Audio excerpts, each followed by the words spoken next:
Pardon? Yeah, they usually give me 5. Are you ready back there? Okay.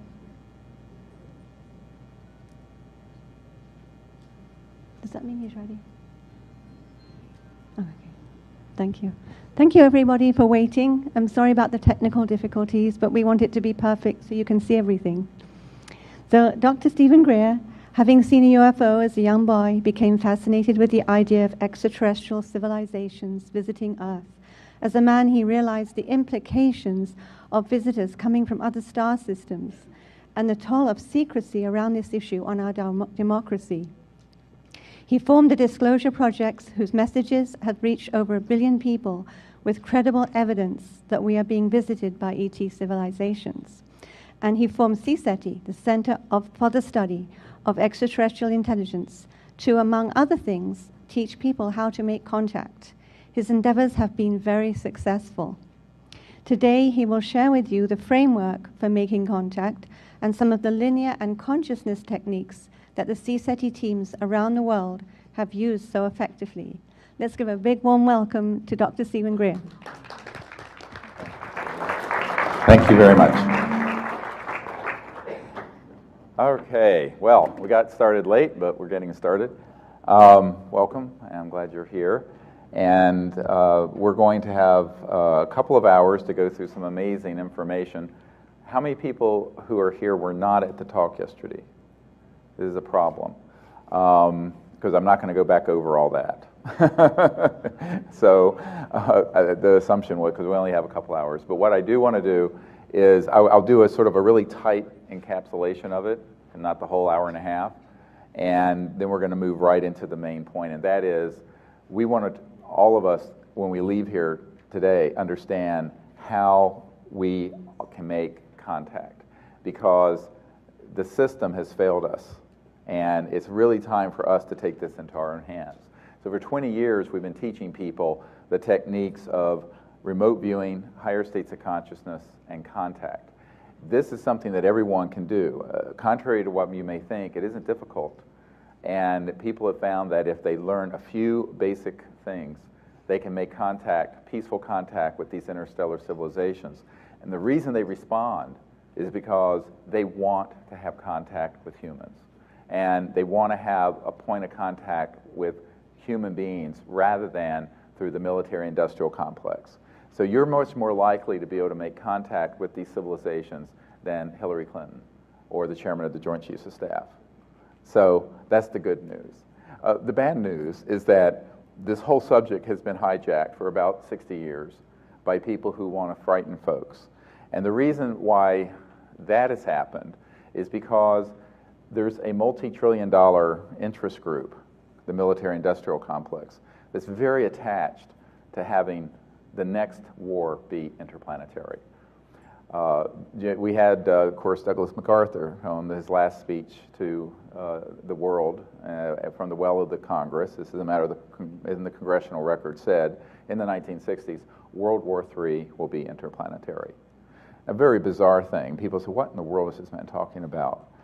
And it was by then that the plans had been put in place that Wernher von Braun, who, of course, as you all know, invented the rocket for Adolf Hitler, became the core of our space program in the United States after the OSS put Operation Paperclip in place to bring the brilliant Nazi scientists into the United States, and Wernher von Braun was one of them.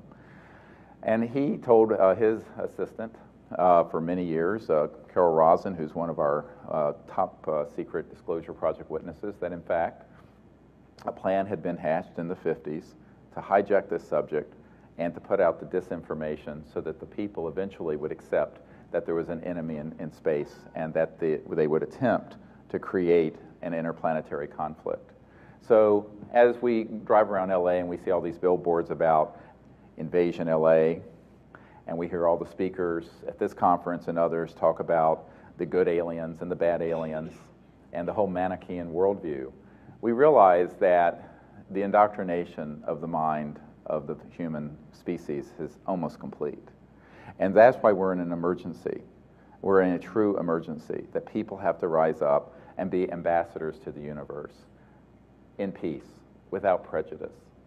And I think this is the hardest thing for people to do, because really what we're about to do And a lot of people don't know this, and I'm not going to start naming names here in terms of people in the UFO and New Age community, but they're really wanting you to trade homophobia and racism and misogyny for interplanetary hatred. And this is why there's this big push to tell people there are these good ETs, which, if you notice, always look like gorgeous Swedish babes, blonde with big boobs and the whole bit, right? And then there are the ones that, you know, the horrible ones who look different and smell different, and they're shorter, or they have funny noses, or this and that.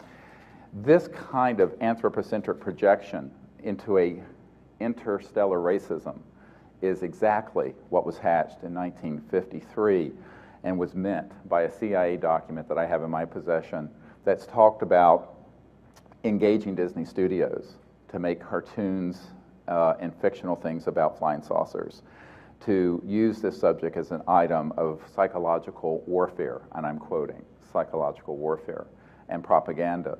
And the result has been 50, almost 60 years of very well orchestrated false information that's been put out to the public.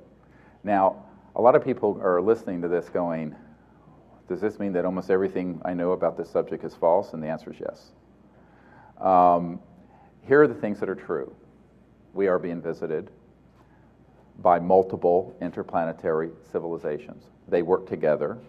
Some of them are 10 to the 6th to 10 to the 7th years more developed than we are, meaning in the hundreds of thousands to millions of years more developed.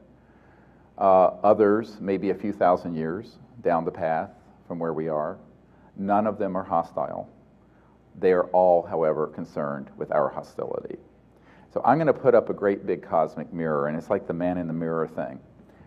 And imagine that you've been observing Homo sapiens develop over the last few thousand years from tribal to nation state to big nations. And you've seen conflict go from clubs and spears to thermonuclear weapons. And in the classified projects, the scalar weapons. Everybody saw the spiral over Norway? That was a scalar weapon, man-made. That was a shot across the bow to warn President Obama to stay away from this subject, because we had just put together the briefing for him. So, unfortunately, we're in a situation where the extraterrestrial civilizations are viewing humanity with both hope and promise and some trepidation, because our technological capabilities have outstripped our social and spiritual development to such a point that we now can not only destroy all life on Earth, we can destroy other worlds, completely destroy other planets. Keep in mind that some of these planets that are at our level of development have never had war, don't have a concept or even a word for it, because they didn't evolve from a primate lineage. Now remember, monkeys and gorillas actually organize into tribes and have organized warfare and kill each other. This is in our genome. 98% of our genome is from primates. Whether you like it or not, it's the truth. What that means is that we're hardwired to engage in this kind of conflict, which is one thing when it's a tribe, another thing when it's muskets. But when you're dealing with scalar longitudinal weapons that go faster than the speed of light, which we've developed for the last 60 years, and you're talking about thermonuclear weapons, which are also very destructive, obviously, then you've got a problem. So the extraterrestrial civilizations, and there's a British intelligence guy I met with some years ago who said, you know, when the first nuclear weapon went off Trinity site over here in New Mexico, a big red flag went over the Earth, warning, this is a civilization about to go off the rails, and not only can be a threat to themselves, but to other civilizations in space very quickly. Now, a friend of mine is a Harvard PhD psychologist. He says, yes, I think it may be that the Earth is viewed as the intergalactic insane asylum, because the definition, you know, if someone came into the ER, I'm an emergency and trauma doctor, if they're a danger to themselves or others, they end up being committed, okay, until they're not dangerous to other people. What humanity has become is a species at clear a present danger to itself and to others. So there is a component of the ET presence where they're very concerned about what we're doing.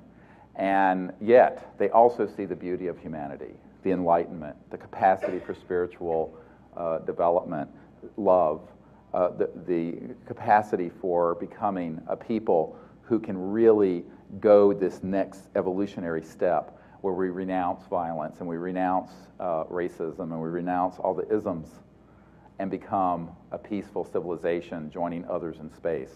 And that's where we are, and that's the choice. That is the choice we have to make. That's what we're being called to make. And that's why we say we're having contact, and it's this final countdown to transformation. We're in the final sequence where we're having to make this choice.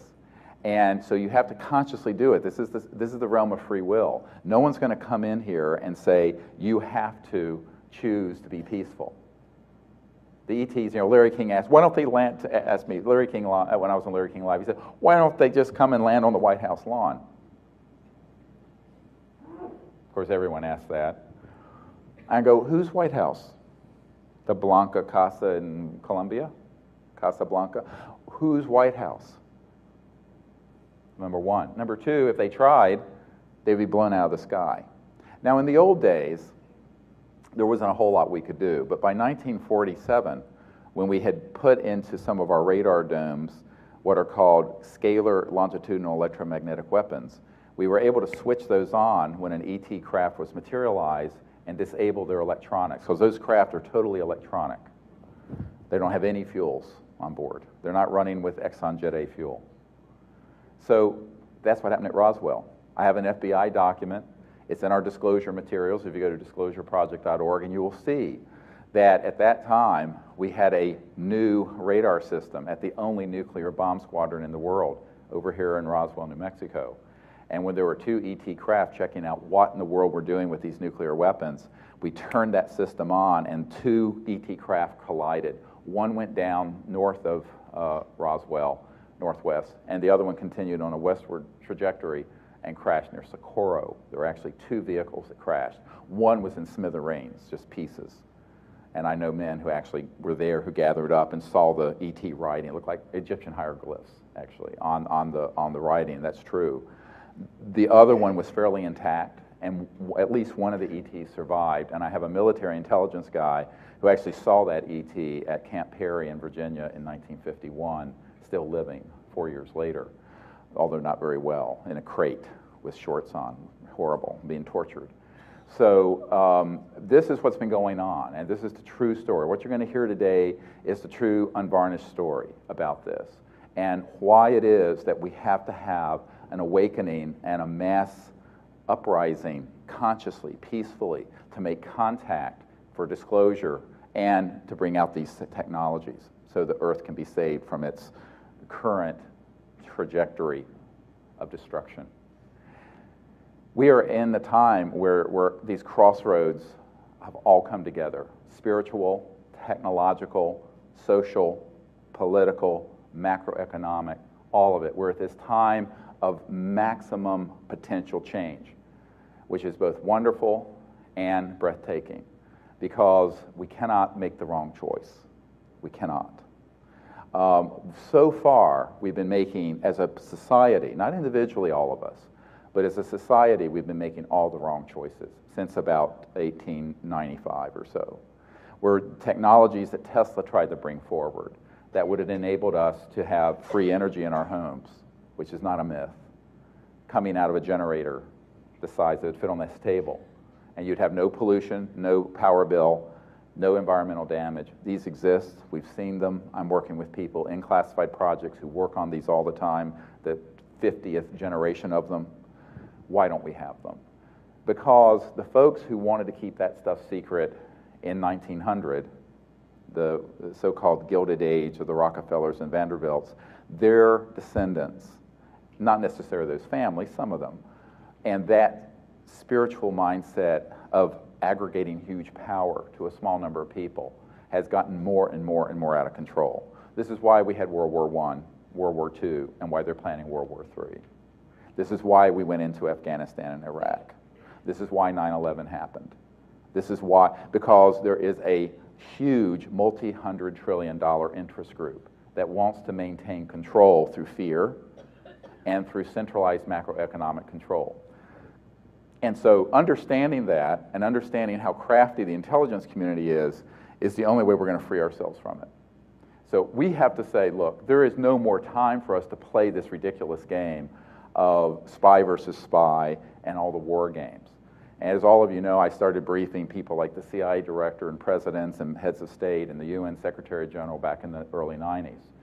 And what I have found is that, for the most part, the people who we think are leading the planet have no knowledge and aren't, and the people who you would never suspect are the ones who are calling the shots. And so, as Senator Inouye said in the Iran-Contra hearings, he says there exists a secret government with its own Air Force, its own Navy, its own funding mechanism that's above the law and free from the law itself.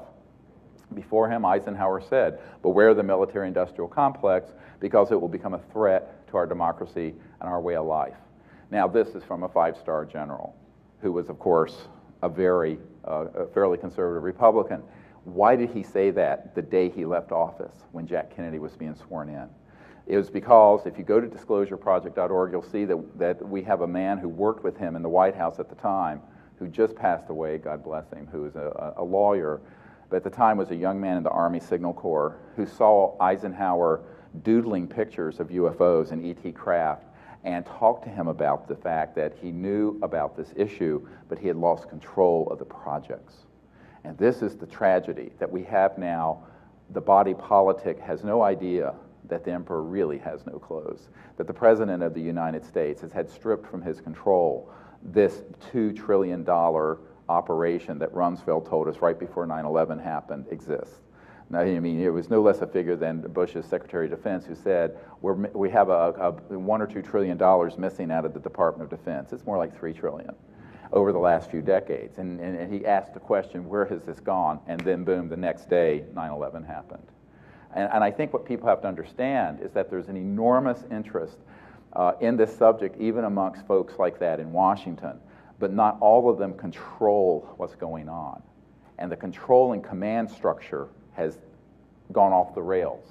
Basically, in 1956, if you want a short history of the United States, and we're going to have a lot to cover, but I want to get this out of the way. The Rockefeller Commission reorganized the Department of Defense and the CIA into a Byzantine and labyrinthine entity that prevented the Congress and the oversight committees and the President of the United States have operational control over super secret projects. And they wanted to protect this sort of crown jewel of secrecy, dealing with UFOs and ETs. The reason they did is that that was right about the time, that was within about 24 months of when we had finally figured out and built the operating system for how these ET craft move. In other words, we had operational anti-gravity devices. And there's a man, a senior scientist, at the largest defense lab in the United States. He's one of 14 crown jewels. I'm quoting from the Secretary of the Navy who told us this. 14 crown jewels and national treasures in the Department of Defense scientific community. He's on our team. When he retires next year, he wants to work for the OrionProject.org to bring these technologies out because he's built them, he's seen them. He's done things with very high voltage systems. He's a sweet guy. He's about my age. I think he's exactly my age, about 55 years old. Sweet man, brilliant man. And we have about 24 people like that who want to work to bring out these technologies. We do not have the means to build the lab, equip it, and give these people a salary. So the problem is, you guys have to find that for us because I don't have it. If I'd stayed working as a doctor making $500,000 a year, I could have paid for it myself. But I've given that up. I'm just being blunt with you. And so now we need $5.7 million yesterday. So go find it for us. Someone in LA has enough money to do it. And it's all networking because this is an emergency and we can do this. But the question is, why hasn't it happened before? And it's because of moral courage, the lack of moral courage. And I talked about this yesterday a great deal. The President of the United States before W was a man named Bill Clinton. And after we provided the briefings for him and his CIA director, he sent his good friend to my home and said, look, if the President does what you're recommending, he will end up like Jack Kennedy. And I thought he was joking, and he wasn't. And I said to this man, I said, well, what do you want me to do? I'm just a country doctor at the time in North Carolina, rattling around in an ER, taking care of shootings and stabbings and car wrecks and heart attacks and strokes and all that fun stuff. And he said, well, we think you can do it. I said, oh, yeah? I said, what are you saying to me? And he said, the president and the CIA director and the people who are part of this secret group that we've found out think that you can do it. The 1/3 of Majestic, this is called Majestic 12 group, Magi, Cosmic Ops, think that you can do it. And why don't you do it? And I laughed. And this is exactly what Lawrence Rockefeller said to me. I was standing out on his deck in the Grand Tetons. You know, they own the Tetons. Of course, Rockefellers owned everything.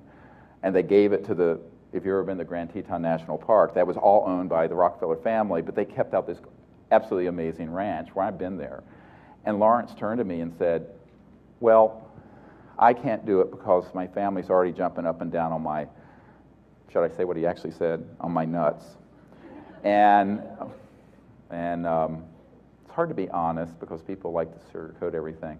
And I said, well, Lawrence, you know, we need your help, because he really was wanting to defect from his brother at Chase Manhattan Bank, David, and bring this stuff out. He says, oh no, I can't. My family is really upset with me that I'm even hosting you and the Clintons and all this stuff.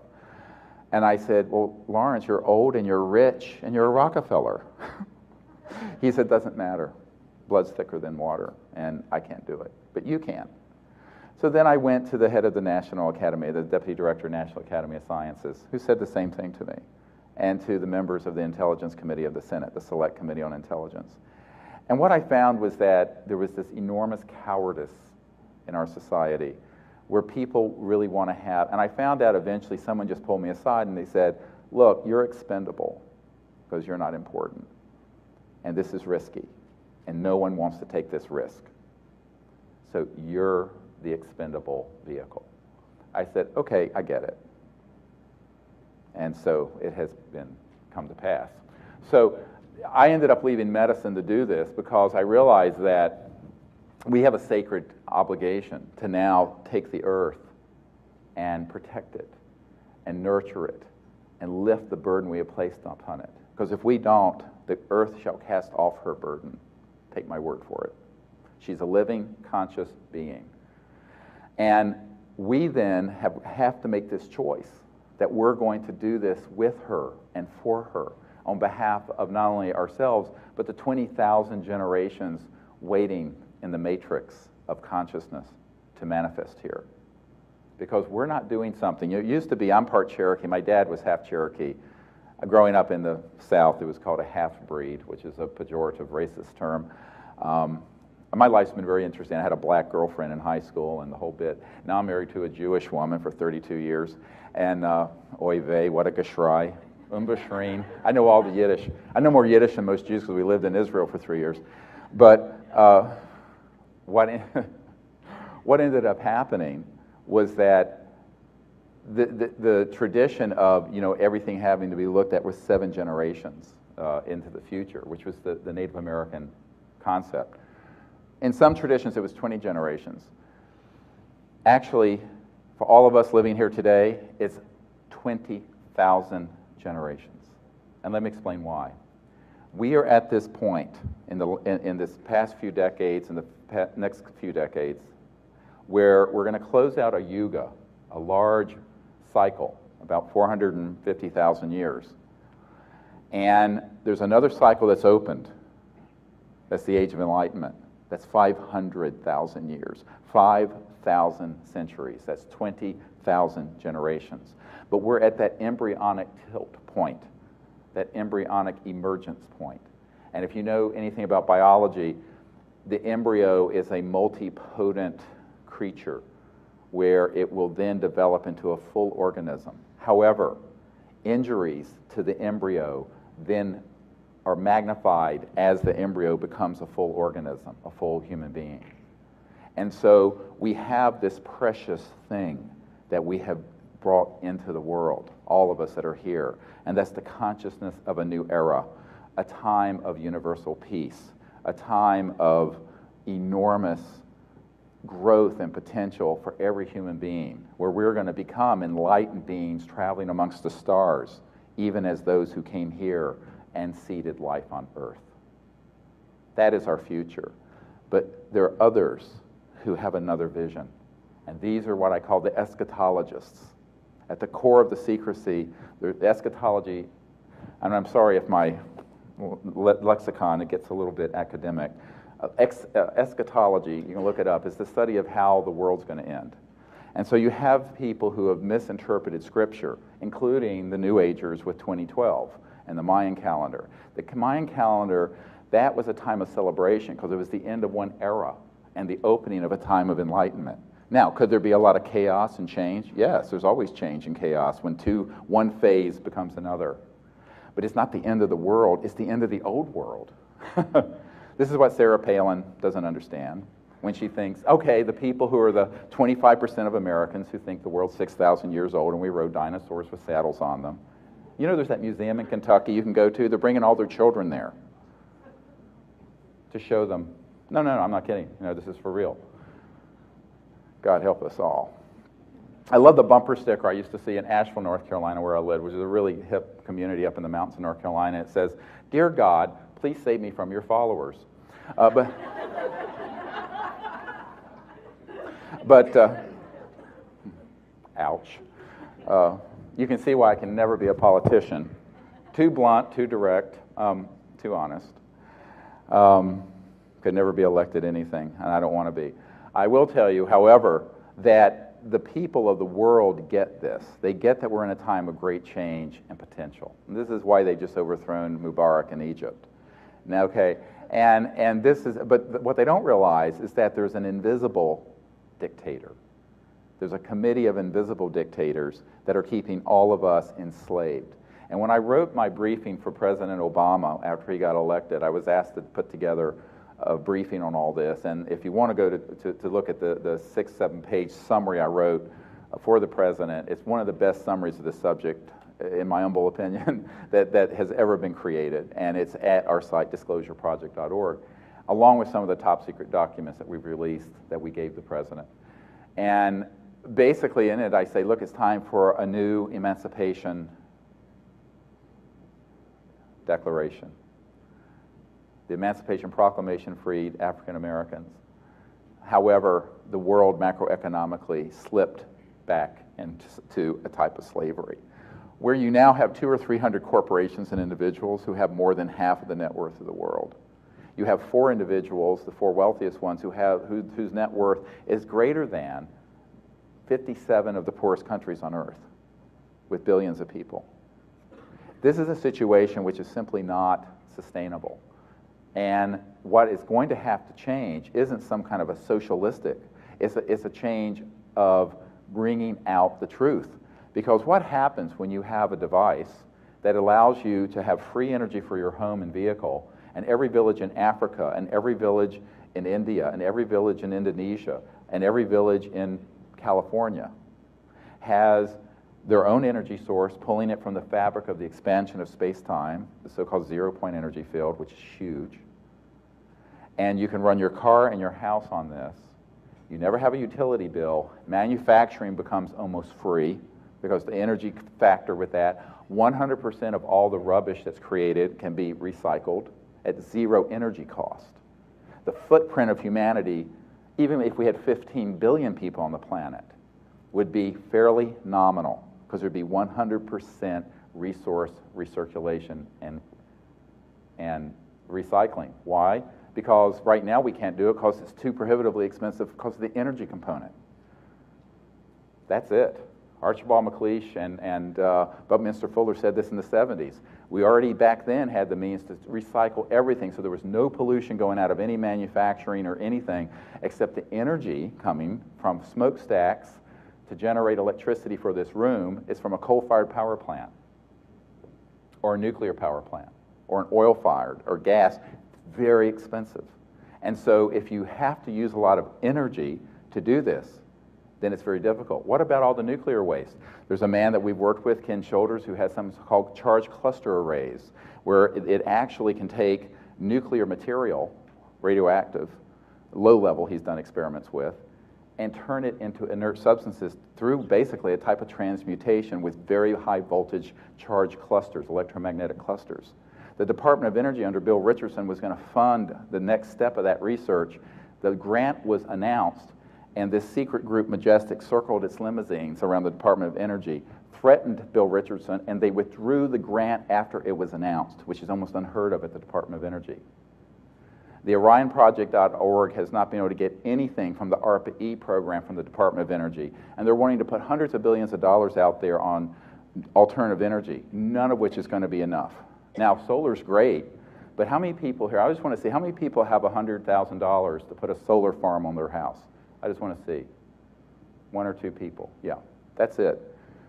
You know, out of 100 people, there may be 1 person who could afford to do that, to make it truly independent, energy self-sufficient. None of you can run your car off of it because it's not dense enough. These technologies that the OrionProject.org are looking into, and which are behind the UFO propulsion system, I'm trying to explain the secrecy here real quickly, pulls energy out of the fabric of space-time. And what does that mean? It means that every cubic centimeter of space in this room has enough energy to run the Earth for a day. Think about it. Every cubic centimeter. Now, the zero-point energy field has been proven and been published in physics journals and scientific journals. The Casimir effect from, I think, the 1950s was proven to exist and is real. The question is, can you do this on a large enough scale to run a home or a car or an aircraft? The answer is yes. And when they discovered that they could do it, beginning with the early 1900s, with these generators that Tesla and others were doing. You know, J.P. Morgan turned to Tesla and said, look, this is great. You have a car running on free energy and electricity, but if I can't put a meter on it, meaning gasoline or electric meter, then you're not going to come out with it. That was J.P. Morgan. But now the descendants of J.P. Morgan and the masters of the universe, I call them MOTUs, M-O-T-Us, the MOTUs at Goldman Sachs and all these places, they do not want this stuff out because there's a $600 trillion nest egg that they're sitting on, trillion. Now, today, the president released a $3.7 trillion federal budget, $1 trillion of which will be borrowed from China, mostly, and Japan. But think about it. That's the whole budget of the United States of America government. All of Medicare, Social Security, defense, everything. This thing we're talking about, the nest egg they're protecting, is $600 trillion and counting. That's all the oil, gas, coal, petrodollars, derivatives, futures markets, utilities, transmission lines, oil fields, nuclear power plants, internal combustion engines, jet engines, rockets. All of it is obsolete.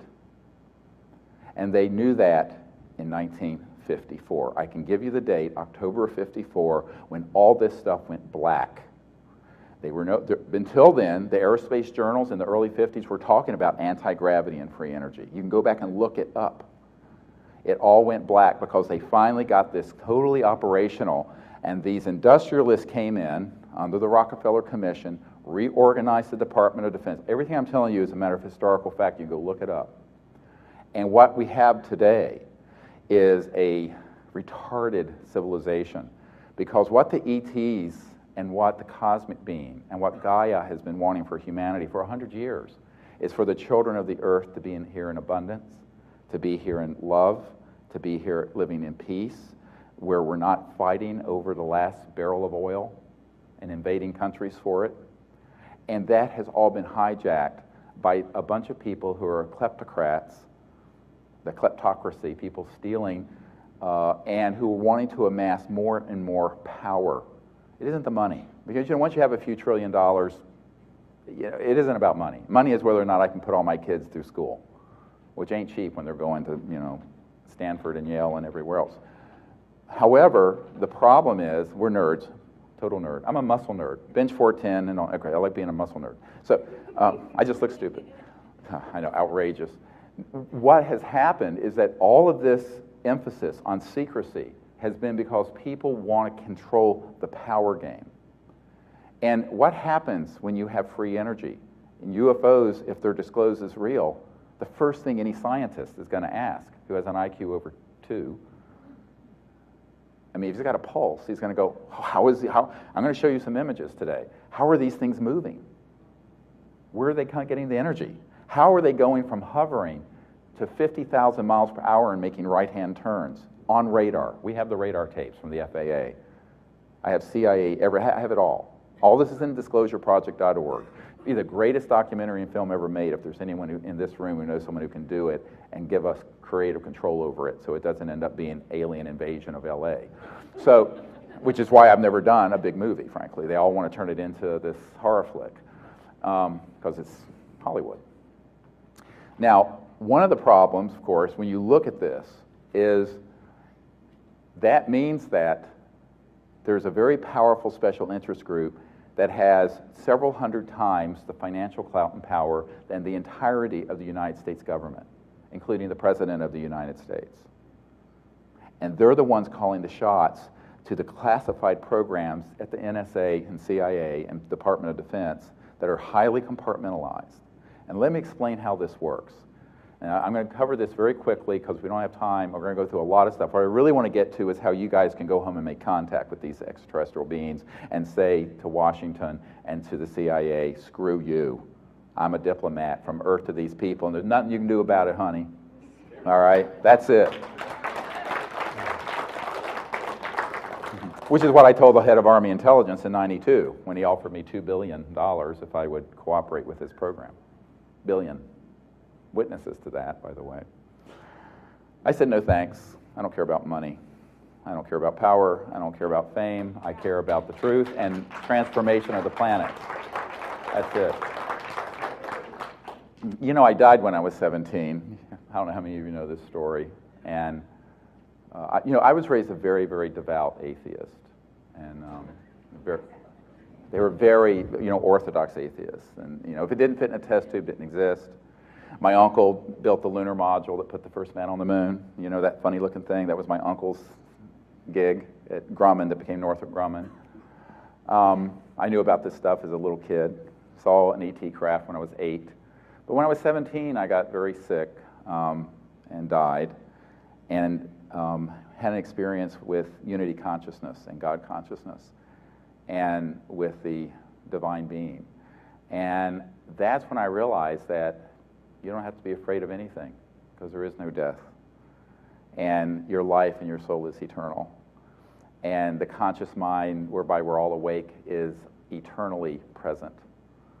And we are omnipresent beings all the time. And once you understand that and experience it, not just intellectually, but experience it, no one can take that from you.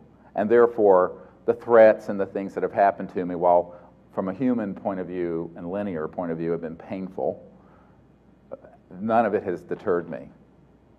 And that's why I can say no to threats of death, and why I can say no to inducements for huge amounts of money and power, is that none of that is important if you know anything about spirituality. And the spiritual warrior, I mean, I'm kind of from a warrior tradition, the Shambhala warrior. The spirit warriors are what we need today. It's one thing to sit in a cave and be passive and be enlightened. It's another thing to gain that level of knowledge and enlightenment and engage the world and make it and change it. You have to learn to do both. We cannot let our enlightened people any longer stay in caves. This is what I said to the Dalai Lama. So I said, it's time to bring... I'm so blunt, terrible, outrageous, shocking. I mean, here it is. All right. So it's time that we all come forward and together in enlightenment do that. So one of the things I found is that when you look at the people who are in Washington and large corporations, very wealthy people, they're all going, how can I get ahead doing this? That's the only question they ask. Raw ambition. That's what Bill Clinton asked, and that's why he took a pass. And then when he left the presidency, he became good friends with Papa Bush, who's a member of this majestic committee, along with Dick Cheney and Admiral Bobby Ray Inman, who had been head of the National Security Agency and deputy director of the CIA. I know a lot of these guys on this committee, and I've met with quite a few of them. And what you find is that everyone wants to be the next big monkey, okay? And so they'll sell their grandmother under a bus in order to get part of that action. And that's what happens. And so you have to be fiercely pure-hearted to turn away from the threats and the money and the inducements to do the right thing. And this is what we're lacking. And I talked about this yesterday a great deal, moral courage. Ultimately then, this is all going to be on the shoulders of those of you in this room and the 300 or 400 people yesterday who heard this, and the millions who've seen Disclosure Project, is that they're going to have to realize that the disclosure has happened already because the president and the Congress refused to do it because they were afraid of being either ridiculed, which is the best way to keep things secret, is you marginalize the subject and ridicule it, or they were afraid of actually being snuffed, taken out. And ultimately then, it takes us common people or everyday people, and it doesn't take that many of us. You know, if a few people join together, huge things can grow from that. And when I started this project in 1990, it was really because ETs contacted me and said, pick up that which you have dropped, which was my interest in ET life and contact. And I literally was visited by it, and this was within about 60 days of when Paris de Cuellar was abducted out of his limousine in New York City, made to look like an alien abduction by the intelligence community. And that ended the disclosure effort of 1989, when the Cold War was ending. I was plan B, or F. I don't know what plan. I mean, I'm somewhere down the line. So I got taken out of mothballs.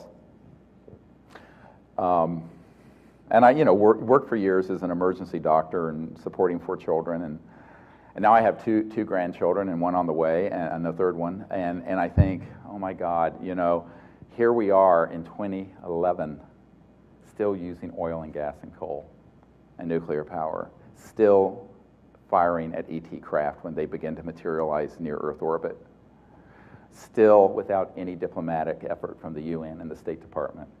And it's quite clear to me that now that 70% of the public, through Disclosure Project, now know about UFOs, because what we did when we did this Disclosure Project event in 2001, 10 years ago, is that it unleashed the global disclosure movement that has led to the French government releasing hundreds of thousands of pages of documents, the British government releasing them, New Zealand just opened their files.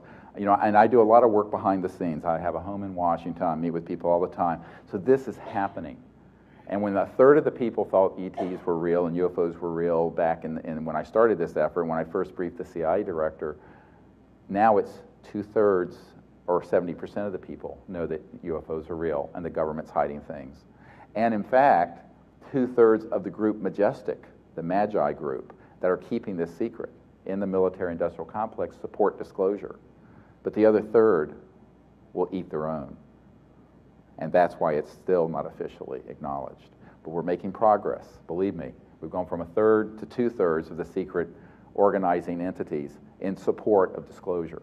Now, you say, well, isn't that the majority? I say, yeah, but this isn't a democracy in this group.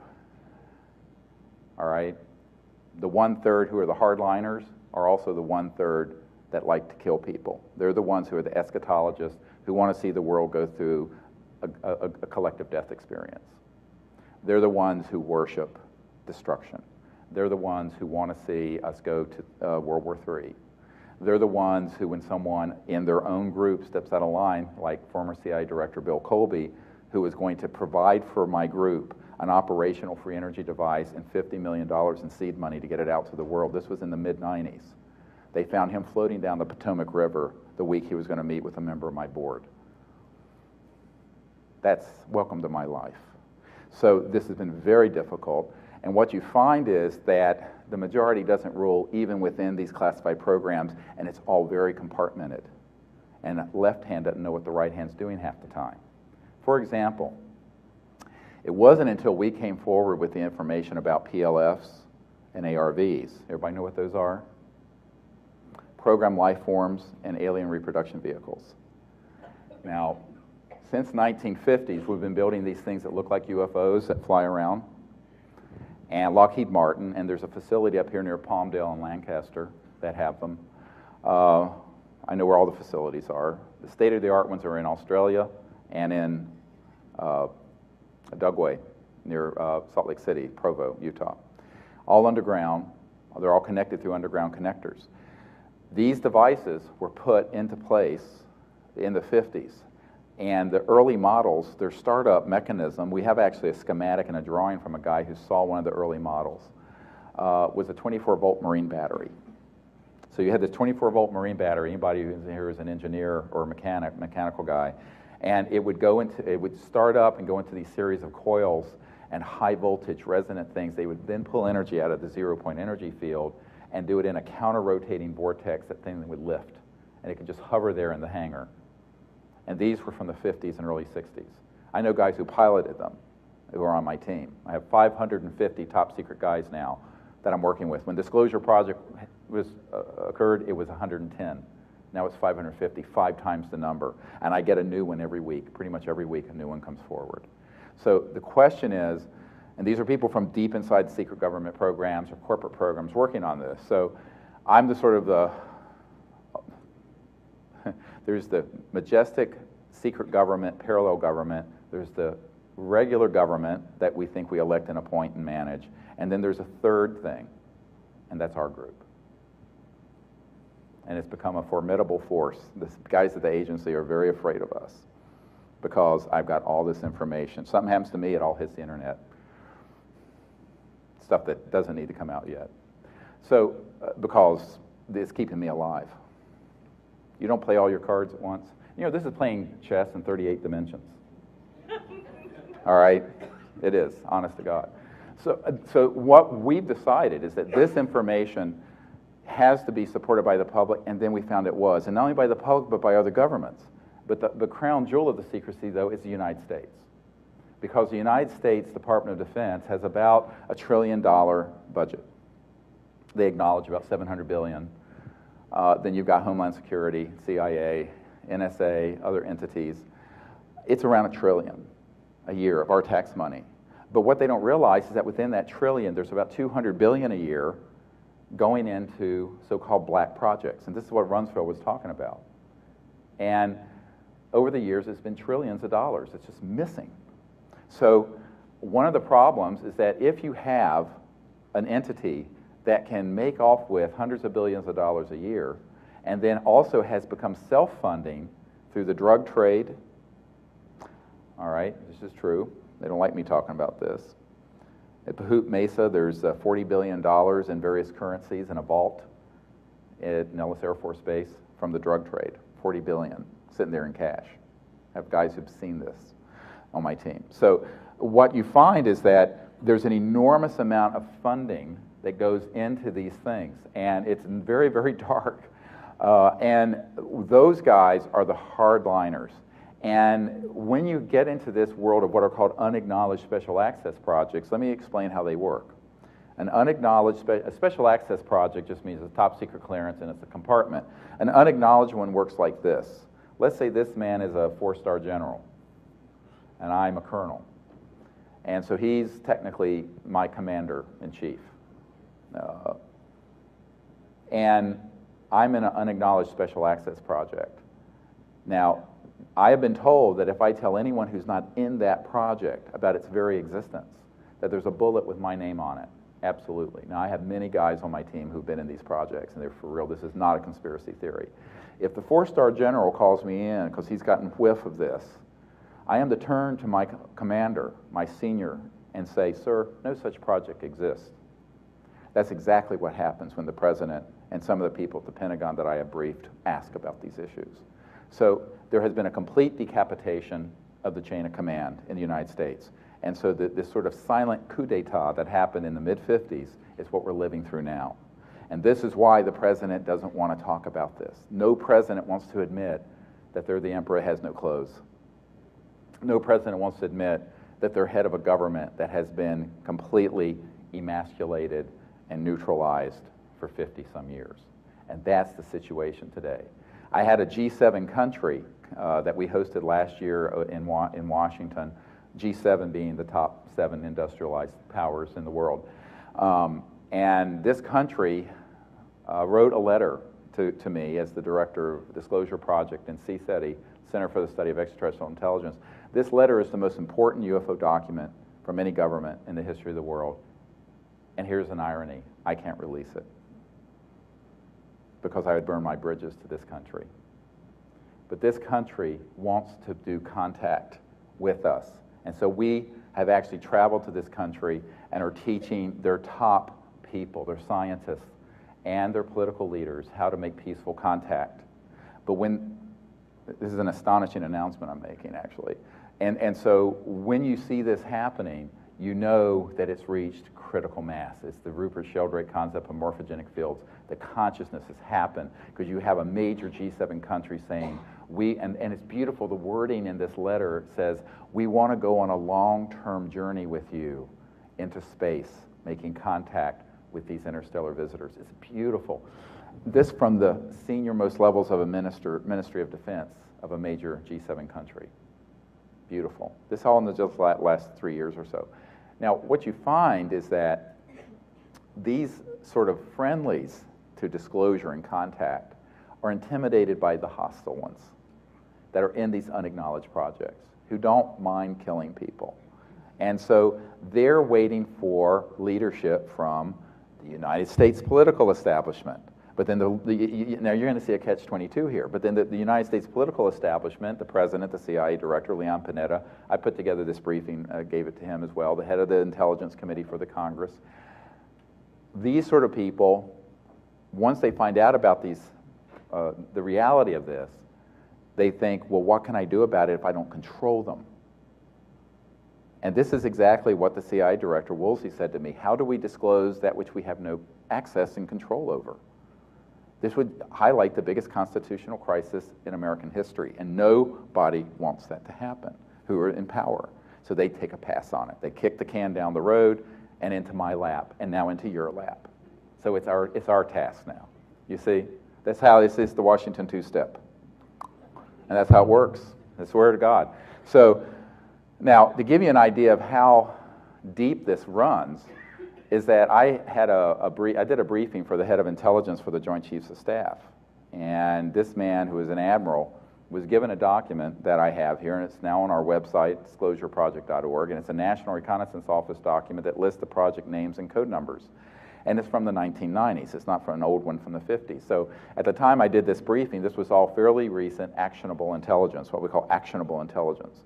So this guy wanted to know about this subject, so he called up this one compartment that he recognized and said, look, this is Admiral so-and-so, I'm the head of intelligence for the Joint Chiefs of Staff. And the people who were working that operation said, yes, sir, we know who you are. Of course. I mean, it's the head of intelligence for the Joint Chiefs of Staff of the biggest military in the world, so you think they have some juice here, huh? And they say, and he says, well, I want to be read into this project. And they say, sir, we cannot discuss this project with you. You don't have a need to know.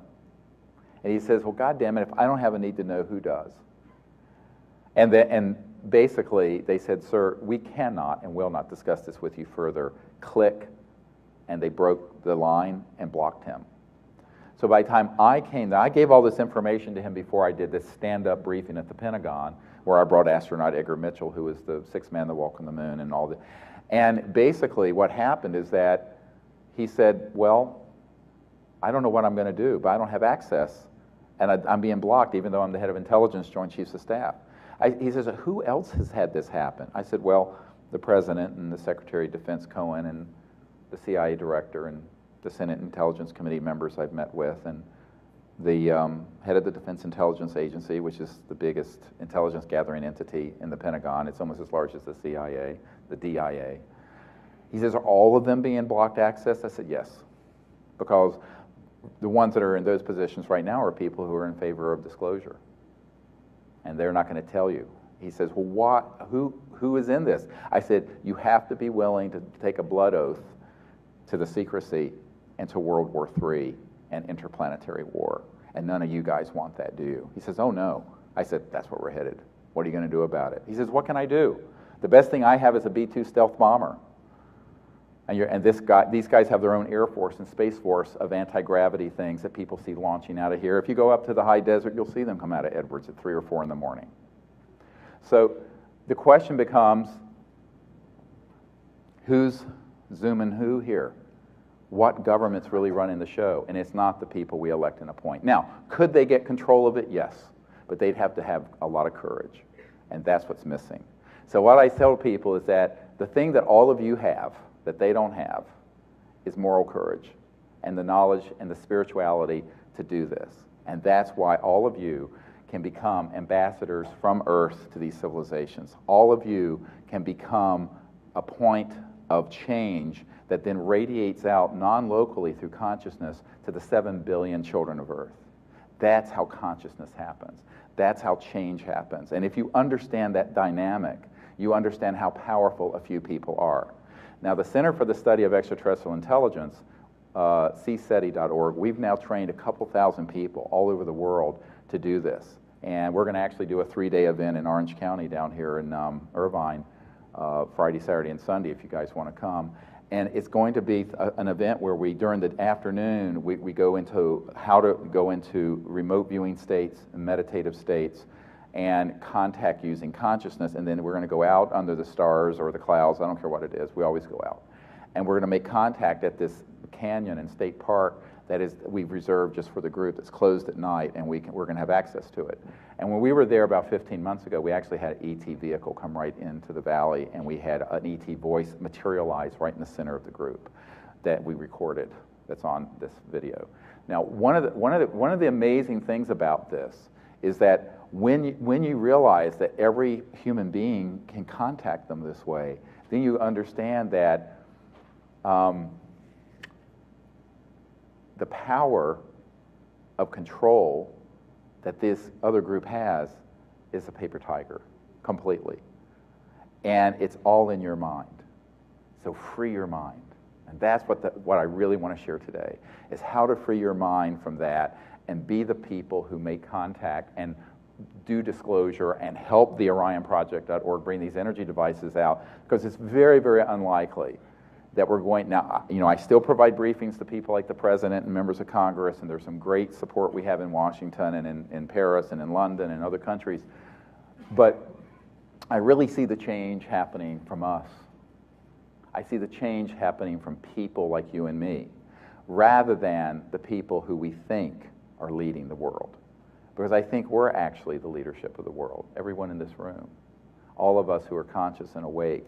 And because when you do something from a higher level of consciousness and a deep state of samadhi, and you intend it from there, that's how you manifest reality. That's how I manifested the Disclosure Project, being a country doctor in North Carolina. That's how I manifested CSETI. That's how we manifest contact.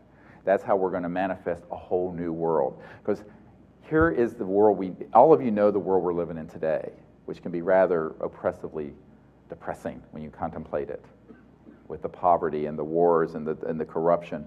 However, there's only a few people who really benefit from that system. It's like in Egypt, there were a handful of generals and people benefited from that system. The rest didn't. That's why 40% were in poverty. But what you realize is that the people who are in this system, it's sort of like the Matrix, and I'm Morpheus giving you a red pill here.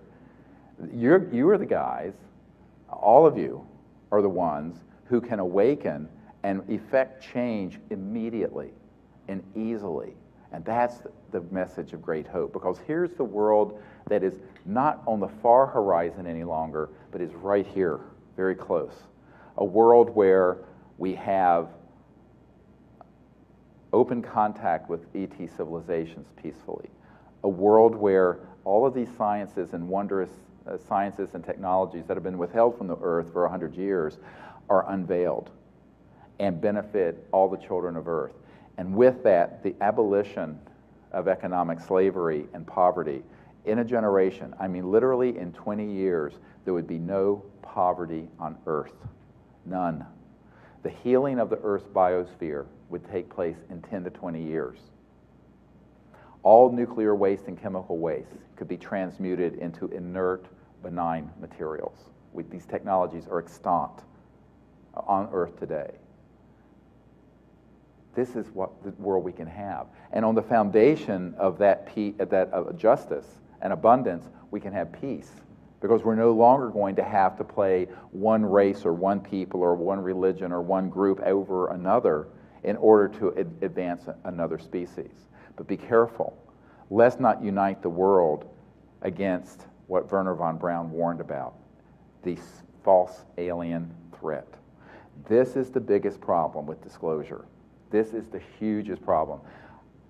For years, I've thought of retiring from doing any of this because so much of my work has been hijacked by charlatans who have then turned it into Alien Invasion or Invasion LA.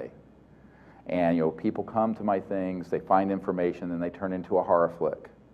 They take the stuff we've done and they turn it into another book, and they'll tell you that the evil reptilians and the Greys are here to eat us for lunch, and the Venusians and the ones that look like they came from Scandinavia are our friends, and we're going to have this big. This is all part of a Manichaean, absurd paradigm propounded and actually forced out onto the public through either unwitting dupes of the intelligence community or the intelligence community itself. And the purpose of it is to cause people to have a new enemy. And even if you say, well, there are 1,000 ET species out there that are good, but there are a couple that are bad and we need to resist them and fight them, they've got you. They've got you in the Manichaean, they've got the new enemy. And that's what they want you to believe. This is why so much work went into PLFs, programmed life forms.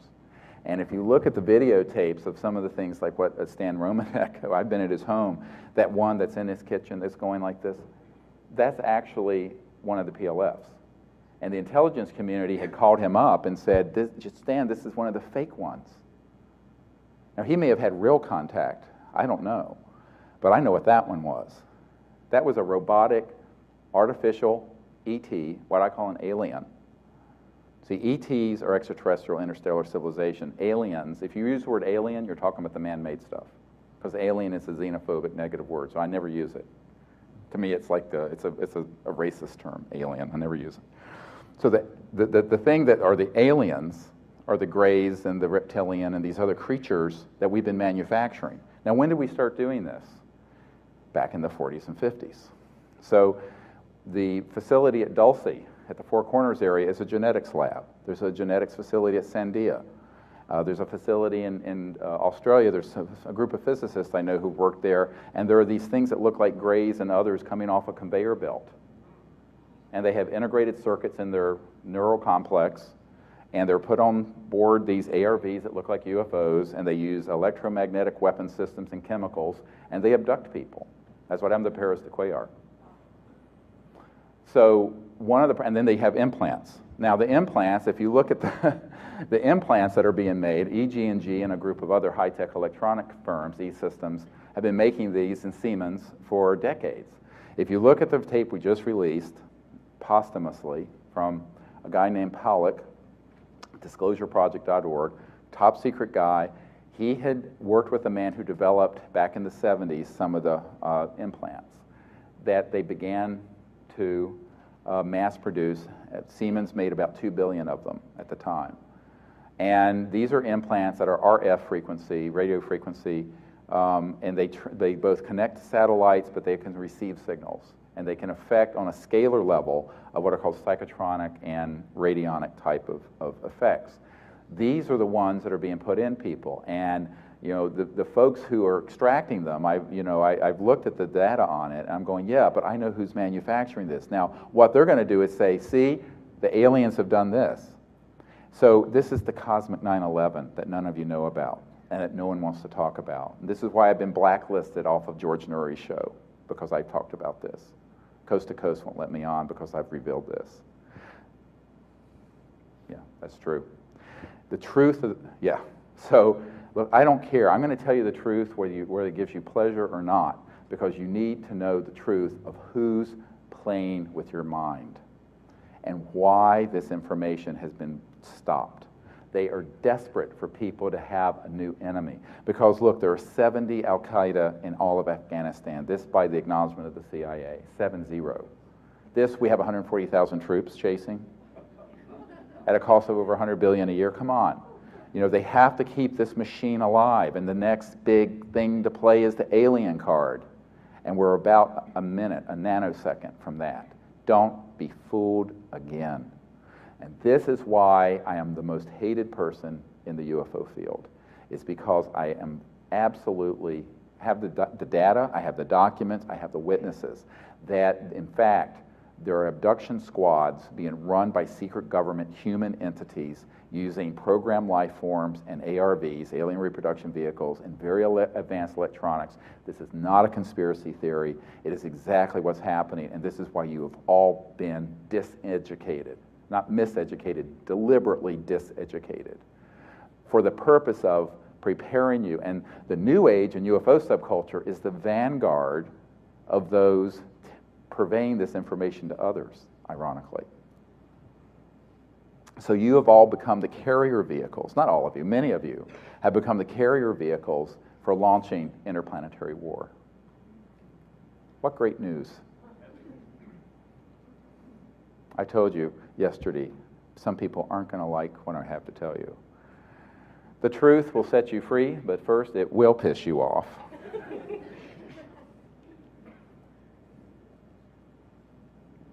Now, I want to go into what we're really here for, and that is how we've made contact and how you can make contact.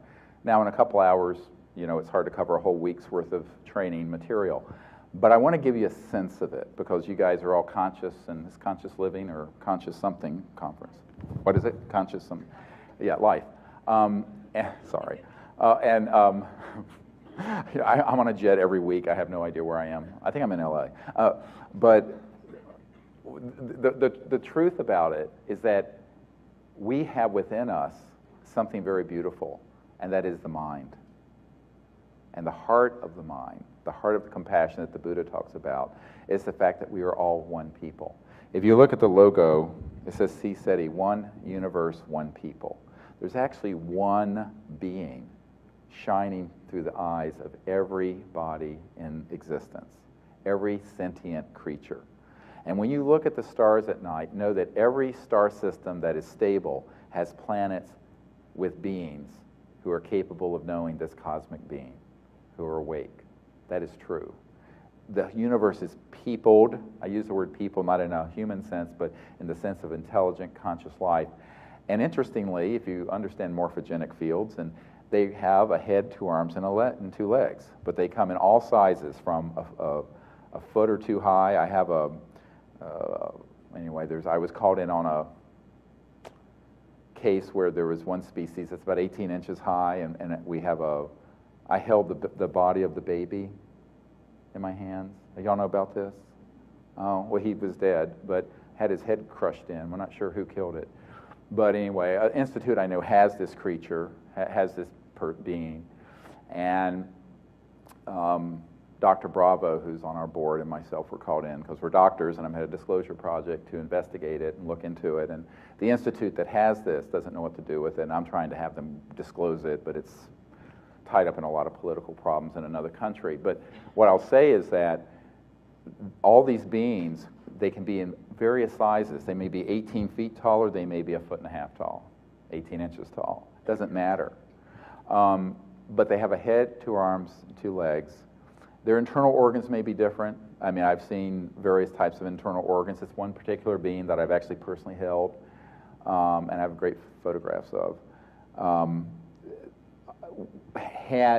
We could see the neural tissue, but had a very different chest cavity. It had 10 ribs instead of 12. It had, only 1 bone in the lower leg and the forearm instead of 2. You have an ulnar, anyway, the anatomy. So what was interesting is that it was bimorphic, and it was the phenotype, I'm going into science terms. The physical expression was very much like a humanoid, but it had very different features. It had only 4 bones in the skull instead of 6. It had 2 bones that came across in the middle in the forehead instead of 1 frontal bone. I mean, it was totally, anatomy was fascinating from the point of view of being any other doctors here. I mean, it's really fascinating. But what you realize when you have contact, which we have had with hundreds of these different species with CSETI, hundreds, is that they're all conscious. And here's where we're going to all meet. This is where we all come together. Black, white, gay, straight, male, female, Alpha Centauri, Andromeda, Zeta Reticuli, wherever. We're all awake. and the conscious mind is a singularity. And you know, Erwin Schrödinger, who was the father of modern quantum mechanics, said that the mind is a singularity. There's the total number of minds in the universe is one. And so all of you sitting in this room, you think you're attaching to your ego and your body. But in reality, that exists. But in reality, the mind whereby you're hearing my voice is one mind. The awakeness itself, the essence of conscious mind. And when you experience that state, this is the samadhi state, you can then go into a state where you see anywhere in the world, anywhere in space, any place in time, space, anywhere. Because the nature of the conscious mind is that it is omnipresent. It means it's everywhere, and that it's eternal, meaning that it transcends linear space and time. And time simply doesn't exist at the level of transcendent consciousness. So what we're going to go through this afternoon is sort of a discovery of what we really are, who we really are, because we are actually all one being. There's a wonderful Sufi saying, thinkest thyself a puny form when the universe is folded within thee? That literally the entirety of all that exists in creation is folded within every single person. We are all sort of a cosmic hologram of the unbounded. And the entry point to accessing all of that is the conscious mind itself, the awake mind, but not the monkey mind, thinking about lunch and dinner and I have to pee, or whatever. It's okay, it's the, it's the level of consciousness that is beyond thought, beyond time, beyond space, and it is pure peace. And that's the transcendent state, that's the meditative state. And that's why the Vedas are very important, because the mantras that came from the ancient Vedic tradition, which is what we teach, are actually the sound component of pure thoughts that enliven the mind and allow the mind to go into unbounded silent awareness. And that is exactly what we do. We actually do this as a team. That's what we're going to do in Orange County. We're going to spend a whole week in Marco Island, Florida, those of you who can come next month. And every afternoon we go through this and we do a puja, a Vedic ceremony, and I teach a meditation approach. And then I teach people how to then go into that state and then remote view space, or remote view underground, or remote view another star system, and then connect to the extraterrestrial communication systems. Now, this is very important that you understand. Everything that goes faster than the speed of light, which is ET, not coming out of Lockheed Martin, but everything that goes faster than the speed of light interfaces with a realm that the mystics called the astral and etheric. So when you have a lucid dream and you're flying, how many people have had a flying dream at some point, or a dream where you've seen something in the future? How many people have had a precognitive dream? So you're all very conscious. What that is actually your body of light, which is able to move in another dimension, which is the astral etheric. And beyond that, the celestial. And beyond that, the tonality. And beyond that, pure, unbounded, infinite mind. And these are all folded within us. But when you're dealing with an interstellar civilization, when they are moving through space and time, they can take a very high voltage resonant frequency around this thing. It's a Tibetan prayer bowl we're going to use in a little while. And it can actually slip out of linear space-time. Looks like it's disappeared. But if you look with a celestial perception, you'll see it hovering in the room.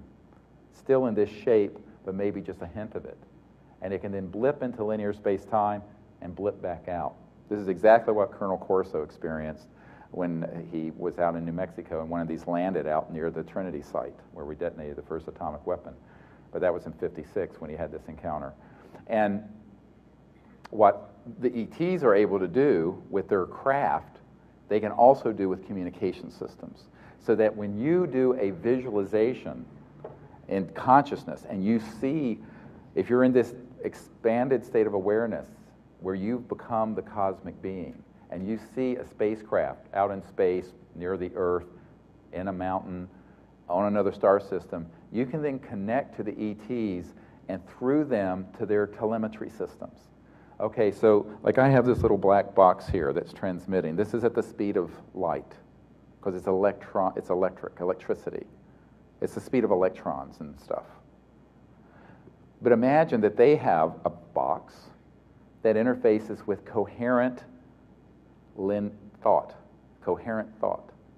Okay, and that thought is emanating from an expanded state of consciousness. So we call this coherent thought sequencing, and we're going to go do this in a few minutes. And the coherent thought sequencing enables all of you to then connect and then show them where you are.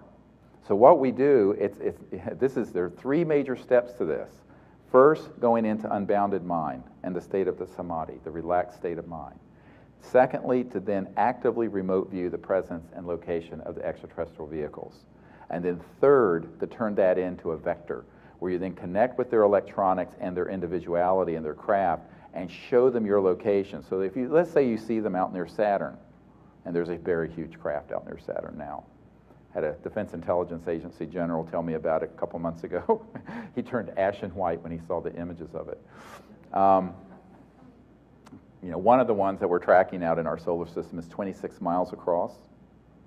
One ET vehicle, 26. It's the size of the LA basin.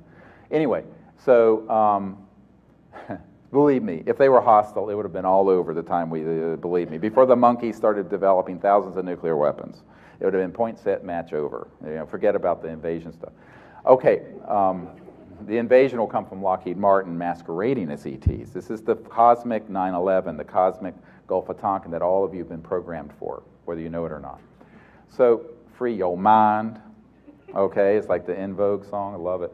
Now, what you have to realize is that this means that you can do this with very low tech. Now, are there electronics that can be developed that do this? Yes. The guy who invented for the CIA in 1956 the electromagnetic remote viewing systems is a guy I knew very well before he died. He offered me those systems. I said, no, I'll do it the Vedic way. Because before I was a medical doctor, I was a meditation teacher and a Sanskrit scholar, and used to tutor people in Sanskrit and the Vedas and in my misspent youth. So I've had like 8 careers by age 55. Anyway, this is the most difficult one, what I'm doing now. But I think that when you understand that all of space and time and all of consciousness and all that exists in the cosmos is folded within you literally as a cosmic hologram, that your mind is that entry point, the window of your own soul. You can dive through and go into this unbounded state, and then you can see a remote place. You can see the ET craft, and then you give them this vision of your location. So you're bilocated, you're seeing them out near Saturn, and then you show them you introduce yourself, and you invite them to come in any way that's safe and appropriate for that time and place. Get to this in a minute. And you say, I am in Orange County in a canyon in Irvine. Let's say that's where we are, Friday, Saturday, and Sunday, those of you who are coming. And we show them our location. Now, what we do, though, is that we show them our location from their perspective. So now that you've remote viewed their location, you're showing them then our solar system, the third planet from the sun, Earth, North America, California, Southern California, Orange County, Irvine, and this park and canyon and lake where we're going to be zap. And you hold that. At the same time, I'm sending up a 500 milliwatt laser that goes 200 miles into space. This thing. Do not play with this near an airport. And at the same time that we're playing these tones that were recorded from an ET vehicle in a crop circle, and that we had also visit us at Mount Shasta a couple years ago, and those tones are playing over radio frequencies that we're sending out. So we've got linear with light and laser and tones, and then we have non-local with consciousness and thought. And all this is going on simultaneously at the site. And here they come. We have never done this and not had ETs come. Never. Now, they don't always come in materialized like a Steven Spielberg movie, because they can't without being killed. And I want to explain something here. And a lot of people consider this sort of a cop-out, and it isn't. When I started this project in 1990, there were weapon systems in space that were STI cover weapons. The SDI program, the Star Wars programs, was a cover for these weapons targeting ET vehicles. Now, 20 years later, they have gone up exponentially in their efficacy. They actually were in orbit by 1965. There's a man on our team who actually worked with Hughes Aerospace and some of the other big industries back in the mid-60s here in the LA area, who helped put these weapons in space and design them. And these are using not missiles like you think of a bullet shooting at something. They're using what I described earlier, and these are these electromagnetic weapons that can actually completely destroy something faster than the speed of light, because the scalar longitudinal weapons go faster than the speed of light. And so when we're doing this, unfortunately, if I'm around, it's known. So there is constant monitoring from the NRO satellites of my location and what I'm doing, but it doesn't stop the ETs. But what it means is that they may not fully materialize, they may materialize briefly, and then they'll be there in a trans-dimensional form. Let me talk about that for a moment. When you have something that is of extraterrestrial origin, and a woman asked me this yesterday after the talk, because she'd had an encounter with what looked like a spirit being, astral, but it had a helmet and had space gear on.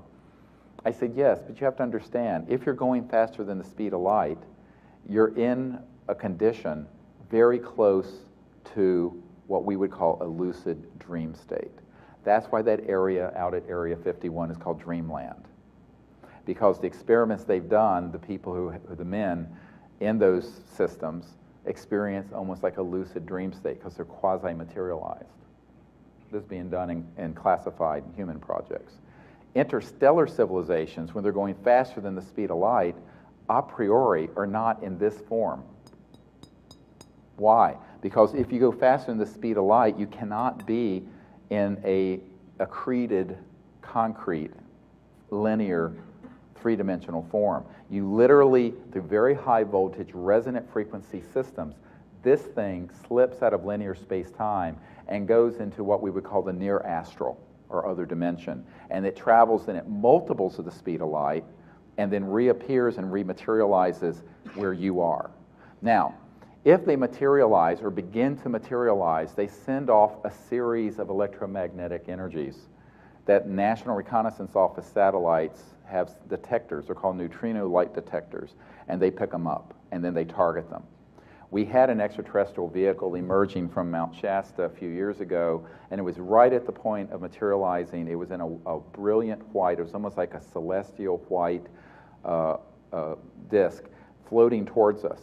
And in this case, it was a 747, or a big aircraft that had been circling, watching the area, and it fired one of these scalar weapons. And you couldn't see anything. All you heard, and there were people on this who were there, who are here today with my team, you just heard this thing roaring from space, and it plowed a few hundred yards in front of us and crashed into the side of the mountain and actually ripped the trees down and then burrowed into the earth and went just before that thing fired. This ET craft dematerialized. But they were still there, because what we've trained our people to do is to see them when they're dematerialized in the etheric and the astral, the subtle energies. So how many people here have seen like a spirit being or an aura or what have you? If you've done that, you can see the ETs in that form. And if you can see them in that form, then they're going to really want to visit you, because it isn't always safe for them to be in the flesh and blood. Now, have we had them there fully materialized? Yes. Have we had the craft there fully materialized? Yes, you're going to see some images. But that's something that I always tell them, please only do what is safe and appropriate for this time and place. Because the Earth, not just North America, you can be in the Brazilian rainforest, is actually an armed camp. And there are satellite systems up there that look for these ET craft as they approach Earth or if they're materialized, and they do target them. And so we're doing this CE5 initiative, we call it, Close Encounters of the Fifth Kind. Everybody know that. Fourth kind is when you go on board. A third kind is a sighting within a very close range. A second kind is a landing trace. A first kind is a sighting at a greater distance. I coined the term Close Encounters of the Fifth Kind in 1990 to describe what we're doing. And that's when humans deliberately, as ambassadors, invite them to come, and they do. And everything we're going to show you in a moment is a Close Encounter of the Fifth Kind, where we set up the conditions, did the remote viewing, used the electronics that we have, the lasers, and the thought consciousness streaming to invite the ETs to come. But they come in 1,000 different ways. They may only come in a tone. Often when we're ringing this, we'll do this, and then all of a sudden from trans-dimensional space-time around us, they'll begin to ring. And we'll take a photograph, and there'll be something there. So it's a beautiful thing. It's very Vedic. If you understand name and form, how many people know what name and form is in the Vedas? And where the tonality manifests the object, that's how you materialize reality. And actually, the Great Spirit, the divine being, manifests the entire universe first through tonality. Tonality. Sound. And that's how ETs often contact us. Tonality and sound manifesting form. It's beautiful. And that's how they manufacture things. You ever wondered why all the ET craft, not the things made by Lockheed Martin and Northrop, my uncle's whole company, don't have any parts? You know, if you study this and you look at it, and the materials are so pure that we couldn't even make them in a vacuum in space, it's because they're not actually digging up ore and hammering them together and then putting rivets in there like a Boeing 747. They're actually using infra-ultrasound, a tonality that then materializes that craft, their suit, everything. Get it? So if you understand the Vedas, this is what we're going to go through for 3 days in Orange County, because the sciences of extraterrestrial trans-dimensional reality and the sciences that are within the ancient Vedas that most people have lost and don't understand are like this. Because guess where the Vedas came from? The interstellar civilizations from the Sirius Orion sector. Right? So that's who we are, and that's where we're going. Now, when the extraterrestrial civilizations approach Earth and they're not materialized, how are you going to see them? Well, it's interesting because there may be an orb.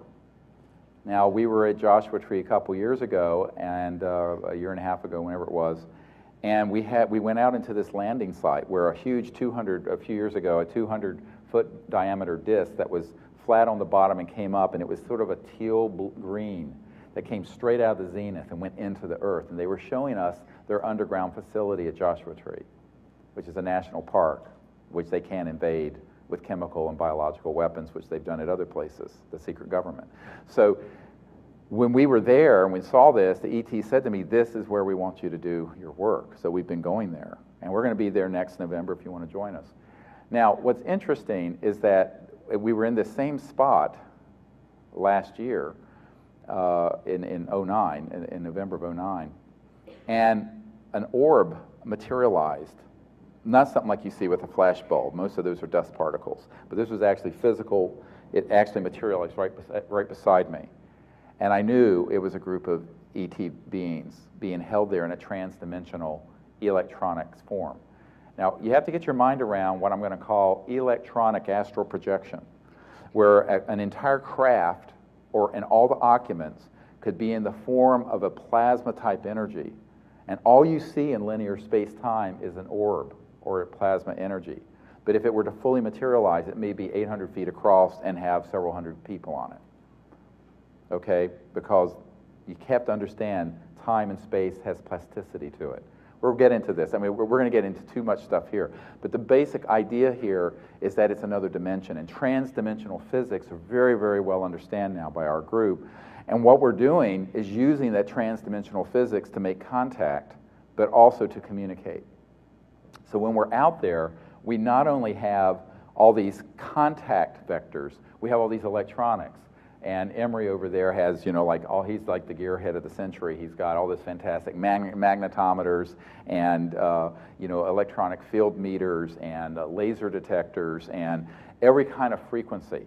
So we'll be out in the middle of a national park where there's a dead zone, you can't even get cell phone service, and all of a sudden our electronics start lighting up. Guess what? There's a new, just last week, iPhone, iPad app where you can go to the App Store and download all the CSETI CE5 contact protocols, the tones, the meditations, all of that at the App Store, and this is going to go viral. We just announced it. There are a couple hundred people have already gotten it, but this is available now, and it's amazing what it is. It's called the CSETI ET contact app or something. CSETI. So anyone with an iPhone or an iPad, tell them this is available, and you can actually take this. It actually turns your iPhone into a magnetometer. So your iPhone, when an ET craft is materializing or approaching, will have a gauge and a sound that will go off as the ET craft is approaching. This is amazing technology. We've just come out with it in the last week, thanks to Todd Goldenbaum, who is Raven's husband. So, by the way, Raven, stand up. You see her if you want to join us in Orange County on Friday, Saturday, and Sunday. We're going to have all this equipment with us. It's going to be awesome. Now, when you go into this state of meditation, but then afterwards you're standing around with your eyes open, you can actually learn to see these ET beings when they're dematerialized. And then they might fully materialize. In France, about 6 months ago, we had six of them that fully materialized, like this guy here, in the field. And then when I approached, and they were still there, but when everyone began to approach, they dematerialized and then came into the electronics. And Emery was holding a magnetic field meter, a magnetometer, and I had a compass, and they came right into our space transdimensionally. And the magnetometer was beating at the pace of their heart, and the compass needle was going beep, beep, beep, beep. And we're in the middle of this 2,000-acre estate in France. It's so beautiful, the contact we're having. It's in every way you can imagine, and it's physical, and it's transcendental, and it's in consciousness, and it's in every level, and this is why I'm still doing this work. It's so beautiful, and we have never gone out to make contact and not had them come, never. And people say, how many times have you actually seen ET vehicles and craft? I say, several thousand times. In a week of going out, we will see them several dozen or 100 times, depends on where we are in the group, the coherence of the group.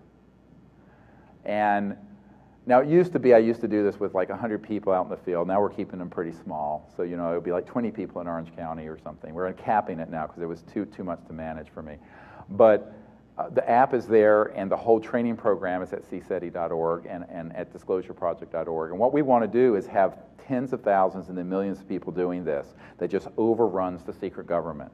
Because this is what the Army intelligence guys didn't want me to do in 1992. When they saw the contact we had, they said, what the hell are you doing? Because they knew we had discovered the Rosetta Stone of contact. And that is all within yourself. Yes, the lasers help, the electronic tones help, but the fundamental reason I'm here for conscious life, living, whatever it is because this group is about consciousness. And that is the science of the next millennium. And if you understand that conscious mind is an unbounded, non-local field that is always within you, you don't have to go anywhere. You don't have to be on a bed of nails for 60 years. It's always within you. All you have to do is be still and know that I am God. Okay, that's saying, be still and know that the divine being is within you. And then you utilize that aspect of your mind that's omnipresent to see any place and contact them and invite them. And we do this in a spirit of universal peace and without prejudice and without fear. Now that's the hardest thing, is because most people have seen too many movies and seen too many books, and they go out there and they go, oh, well, you know, it's great if ones that come in that look like Norwegians, but if there's another one, I'm going to be afraid. I'm going, no, you're not ready to be an ambassador. You're still living in the world of duality and the Manichaean worldview. that your mind's been colonized with. We welcome all species, any race, any color, anyone from any star system. If they can get here and they're allowed off their planet, it means that they're peaceful. Because, how do I know this? We've tried to go off our planet, and the guardians of the universe have said, "Niet, no, not going there yet. Go home." This is what Neil Armstrong meant when he said, when we landed on the moon, the crater was crowded with extraterrestrial vehicles, and they did not want us coming out there yet. Why? Because we were going out there as part of the Cold War. We were in a space race with the Russians. We were doing this within a paradigm of division and militarism and war. The entry ticket to going out into space is universal peace. Not just peace on Earth. That's too old. That should have been 100 years ago. Peace in the cosmos. Peace universal. And that's the time we're in, because that is the requirement of the current hour. It isn't enough to strive for world peace. It has to be universal peace. Because God help us if we unite the world around an Independence Day type scenario where all the people of the world are united in peace, because we're fighting an interstellar civilization that's being masqueraded by the secret government with ARVs and what have you. Don't be fooled again. I had a man who was on the planning committee in 1974 for the intelligence community and the corporate aerospace world, who came to the briefings we put together for Congress in 1997. This man had sat on the committee where they had put together everything needed so that they could hoax an invasion of Earth, 100% controlled by humans, made 100% to look like alien. And he said every single world leader will be deceived by it. That was fully operational by 1974 that he knew of, and I have learned before that. This is why we have to be extremely careful, I mean extremely careful, not to buy into the xenophobia and the fear. Because I can tell you right now, the only thing we have to fear are our fellow humans on this. And the extraterrestrial civilizations, every single one of them that we've had contact with, are peaceful, understand cosmic awareness, they're transdimensional, and let's face it, if they wanted to make trouble for us, it'd be over. I want to talk about this for a moment, because everyone looks at too much science fiction and too many UFO videos and books. If you have the ability to travel faster than the speed of light through interstellar space, do you really think that they would have waited till now, if they were hostile, to take the Earth? And by the way, what is on this planet that they need? If you're able to go faster than the speed of light and materialize an entire spacecraft Vedically from infra-ultrasound, they're not here, Zachariah Sitchin, I'm sorry to tell you, to have monkeys pull gold out of the ground. They don't need my sperm and your eggs. I got news for you. Don't flatter yourself, honey. Your junk ain't that good. And my daughter has a PhD in genetics and neuroscience. We laugh. You can take a epithelial cell, and all your genes are in there. And with the technology they have, they could clone you and you and you and you if they wanted to. They don't need to drag you on board a spacecraft and extract your eggs and sperm. This is being done as part of the parallel government's paradigm of fear. None of it makes any sense if you know the least scintilla about science. So the actual extraterrestrials that are here are universally peaceful. There is a hierarchy. They're here on a coordinated system with what I call the guardians of Earth, which are the God consciousness civilizations that are the progenitors of life on Earth.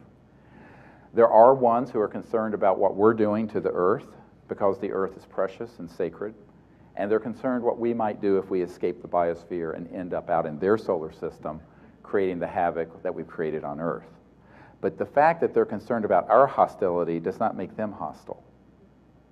Don't conflate the two. You understand? So If you understand this and meditate on this, think about it deeply, you can free yourself from the paradigm of fear, go out under the stars and invite them, and they're going to come. They do not want to come to people who are at a level of evolution of a Manichaean worldview of us versus them. They do not want to come to entertain you. They're not dolphins at SeaWorld. They're not your cosmic dolphins, okay? If you want to connect to them spiritually and for a pure-hearted reason, they will be there with bells on in any way they can. And be careful what you ask for, because you're going to get it, okay? Because they want to make contact with the enlightened people of Earth, which are you folks. So I think that's what, once you understand that, and you understand these protocols, which are really pretty simple.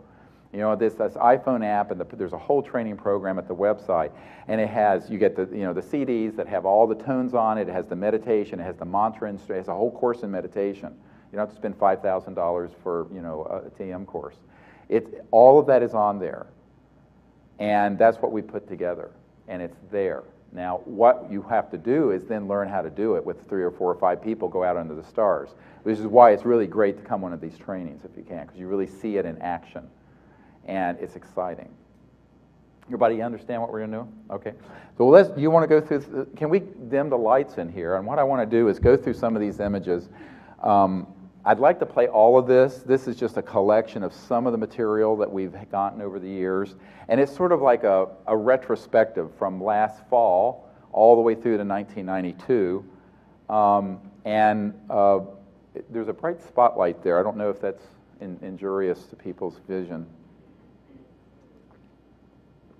And let's do event selection, and we'll... I do want to play these for you. Those of you who didn't hear it yesterday, these crop circle tones, we'll just play for a moment.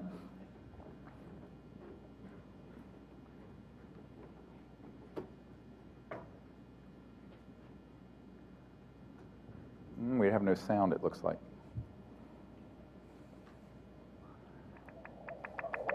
There we go.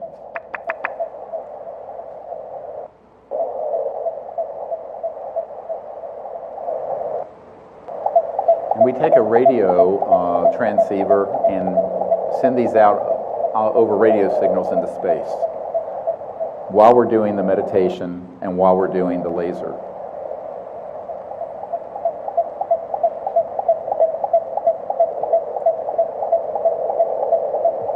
It's quite an interesting tone.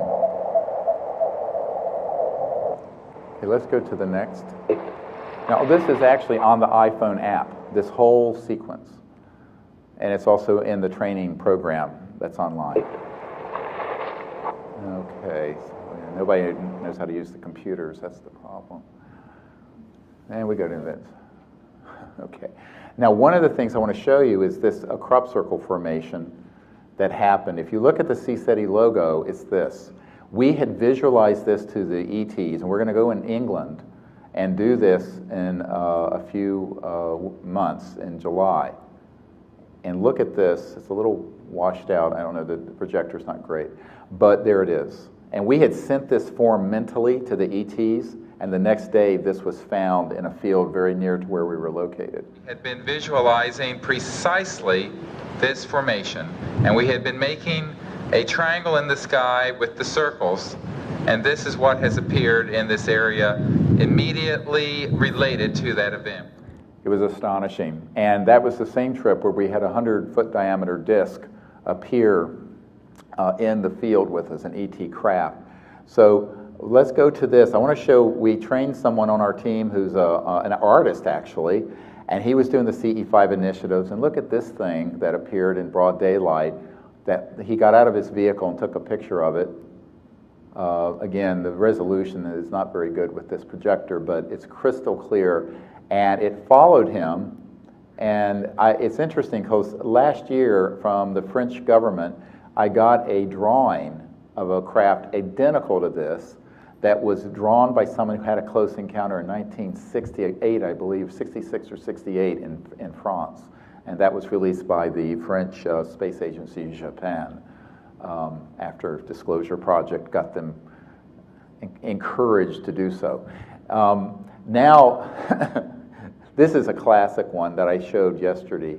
But I think a lot of people weren't here. I do want to show it just to give you a sense of what happened. We did a one-day training out on the beach near Pensacola, and They are moving closer. these appeared. Yeah, he went in the same signal. Watch. Can we turn off these spotlights? Oh my God! There it goes. 1, 2, 3. There eventually were 4 that came. Oh, that's better. And they were 30 to 40 foot diameter craft. They're very close. This is just an old high 8 camera. We have a confirmed CE5. And they were signaling to us as we signaled to it. Look at that star. Yeah, they are making a triangle. They were sort of a reddish orange with a sort of blue corona, and they were disc shaped. And Oh, look! Did you see it do that? It's like, look, the top one. They're signaling. They are floating towards us, friend. we had 2 Air Force pilots with us. Then they stopped. These were silent, moving against a pretty stiff wind. There are 3 there. I have confirmed that there are 3. Do we? Got him. I've got him.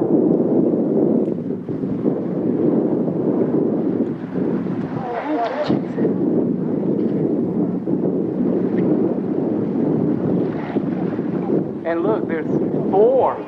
There's 4. There's 4.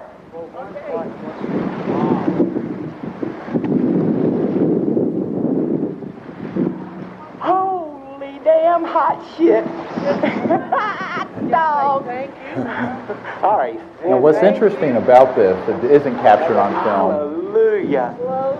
Hallelujah. is that as they were approaching, the ETs dematerialized from the craft and appeared in the parking lot as these sort of astral etheric forms. And the people who saw that were so freaked out, there were some women jumped in their pickup truck and roared back to town. And that was very real, and our electronics were going off there as well. Here's an object, a person that we trained was in Santa Fe, and she was doing a contact, inviting them to come, and she felt them and just took her camera, this is the daytime, and took a picture of this object moving very quickly, and outside Santa Fe, New Mexico. Seamless. It has no rivet structures, but it's a sort of a domed disc. Some little things here. It looks like a CCA triangle there. But there's this was moving, they think, at about 500 miles per hour. It's been analyzed very thoroughly. And these sort of things happen to our team members all over the world all the time. And one of the things, I want to show this one, because when I decided to move near Thomas Jefferson's home, those of you who don't know, Thomas Jefferson wrote the Declaration of Independence, and his home is Monticello near the University of Virginia, and I have a farm there. The day I decided to move there, this appeared in a field 6 years after the one in England, and it's the best crop circle ever in North America, and it's a variation on a theme of the Sea-City Triangle, which we could do a whole 5-hour thing on this triangular shape, tetrahedrons, pyramids, sacred geometry.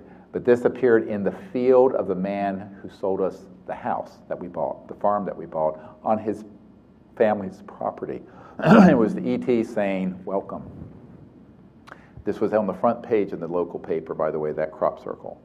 Now, one of the things that was, let's see. I want to show this picture for a good trans-dimensional one. A couple weeks before we did the National Press Club event, where there were nearly 1 billion people who saw these top secret military people at the National Press Club in Washington, we went to Joshua Tree to make contact and to invite the ETs to guide and protect us. And we went to a cave that Raven had found. And as we left, this appeared, this beautiful cobalt blue it wasn't fully materialized. And this is the spirit of Sherry Adamak, who is my dear friend and who helped me start this project in the early 90s. And she was murdered by Majestic. I and she and Congressman Schiff all got metastatic cancer, and Bill Colby was murdered. I'm the only person left living from those early days. and I have a bit of survivor guilt, I guess. But Sherry was there in spirit right above the cave where we had done a puja and meditation for universal peace. What we're doing is just so beautiful. It's beautiful. It will change your life forever. Now at Shasta, a few years ago, about 5 years ago, some tones appeared all around us, and in the tones, very similar to the crop circle tones. And when this came out of, we were in a meditation inviting the ETs to come. Every person who heard it saw in their mental imaging the spheres, a group of spheres moving along that were ET vehicles. And so this was like a Vedic manifestation. With the naked eye, you could see nothing. But in your mental image, you actually saw the craft, and this is the tone that created the image in your mind. This is really amazing technology the ETs have.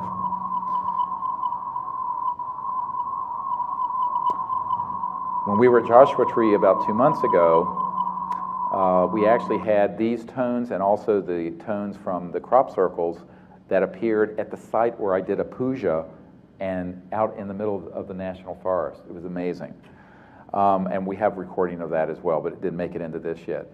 This is a really amazing thing that came onto my farm. We had a training there a couple years ago in '06, about 5 years ago, 4.5.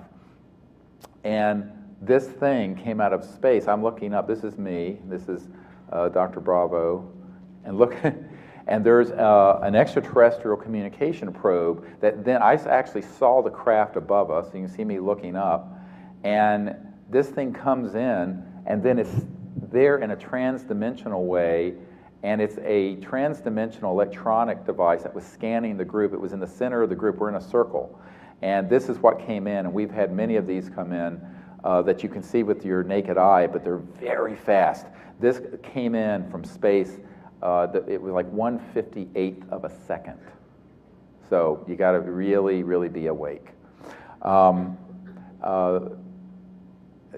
Now, one of the things I want to show, because we have a person on our team in Australia, is that often the craft will appear in the ultraviolet range, not visible with the naked eye. She took a photograph of a craft. Her dog actually wanted, and here's this strange object there was a body of water, and this craft appeared. And it has a blue corona around it. She felt it, but she couldn't see it. So she took a picture with her camera, and this is what was in the film. So frequently the ETs will be dematerialized, but they'll be there in an energy form, both their craft and their beings, that will be faster than the speed of what your eyes can see. Because remember, your eyes only see a very narrow range of the visible spectrum, of the electromagnetic spectrum. Now, I want to go to some of these really cool objects at Shasta. Look at this one here. Oops, oh well. We can do this one first. And this is with a night scope. In '08, we got this wonderful, very advanced night vision camera hooked to a digital. And this is when a craft came over that has kindness. This is an ET I was introduced to by Sherry after she died. And this thing, look how huge. These craft come over and will actually send like a blue beam of light into the group. At one point in Wyoming, it lit up the whole field where we were, and this craft came over, materialized, and this blue beam of light came. And it's not just light, it's transformative cosmic energy that has within it all kinds of intelligence and information. Let's go to the next one. Oh, there it is. And this was at this was at the Mount Shasta. Also, this is at Sand Flats when kindness came in. Look at the size of this, and it's very bright. This is my laser, my green laser, signaling to her. And you know, we go out with a satellite charts so that we rule out satellites and rule out the iridium ones that flare up. And right, a lot of people don't. And this is one when it was after any visible satellites. It came in right by Mount Shasta and signaled to us. Now, while this is going on, frequently there'll be a trans-dimensional object in the field, and you can actually then see an object that will appear.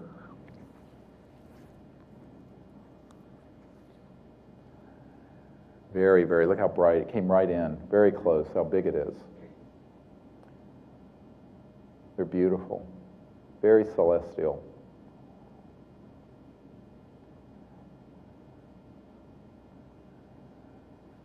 So what's the next set? You guys like these? We're gonna. Okay. Let's go. I want to show. I wanted to show some of these. They're incorrectly called orbs. They're actually craft. This is a mislabel. And I was signaling, and look, boom! Look at this thing. So we remote viewed this craft. You really couldn't see anything, and then all of a sudden, it signals back. And that is not a satellite, or an aircraft, or swamp gas, or Venus, or Superman. Yeah. So this can happen several hundred times a day, a night. Here, look at this that came in right into the field. It's a sea-city triangle. This is a ship that came in at the crossing point of light, right at the edge of the speed of light, and it's actually about 100 feet from our group. After this, there were ET beams. There they are again. Look how close they are. These trees are about 100 feet away or less. So these are the kind of phenomena that you see that we're getting. And when this happens, it's very fast. Afterwards, there'll be this energy field. And we can sometimes be out in the desert where it's 30, 40 degrees. And the ET vehicle will begin to materialize around us transdimensionally. And the temperature will go up to 60, 70 degrees. You have to take your coat off. And look at this right here in front of the tree, how quickly. So these are the trans-dimensional entries of craft that are at the edge of the speed of light. And they're partially materialized in this plasma type of energy. And here's one right in the field. And you actually will see it's very close. And when you see something like this and you're in the middle of a wilderness, you go, holy Christ. And then you realize with your inner sight and your subtle celestial vision, these are all around us. Now, one of the things I wanted to share is the Orion transmissions of a couple years ago. We were out in Joshua Tree, and I had initiated contact using this sphere crystal. Exo-atmosphere. Now they're confirming. These are the tones coming from the Orion sector. The master control craft from the deep space. We're in the middle of an 800,000 national park, no electromagnetic signals, cell phones, nothing, dead. All of our detectors start going off. After we make conscious contact. And what we have then are objects that start appearing in the sky and in the air around us that are signaling. Simultaneously.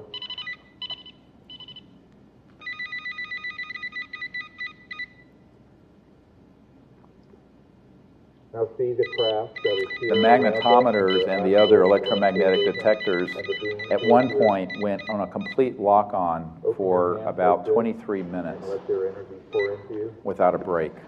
I almost burned them out.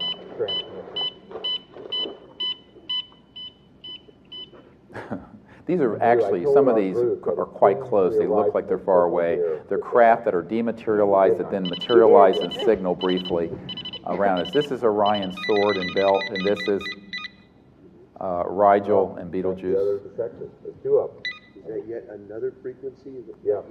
EM? And of course, the Vedas and the ancient Sanskrit knowledge of the mantras and consciousness came from this sector. Look at this object, went straight up, not a falling star. Right here, the beam right here.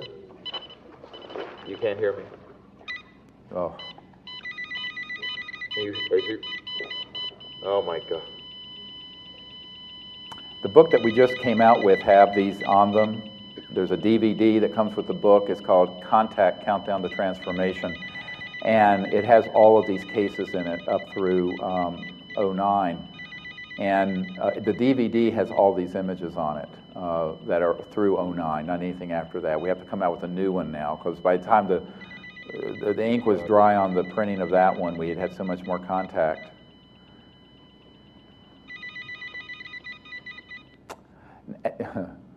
It was beautiful. Now, at the last chapter of that book is my translation of the transmissions, because there was actually coded information coming from the Orion sector with these tones.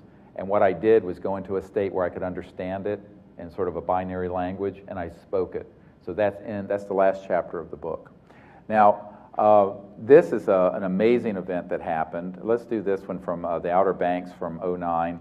This was about 1.5 years, 2 years ago. We were on the ocean, and we were making contact, and one of these objects, a huge one, unfortunately, this resolution is horrible, the contrast, but there's a craft here, and the night before, one had come into the ocean that literally lit up the whole sky and went into the ocean. And then following that, there was an object that appeared on the beach as a group. There were three. It was like a sea-setting triangle of lights: teal blue, amber, sort of golden color, and sort of a greenish color. And this craft dematerialized, came out of the ocean, and then materialized there with these beings for an hour.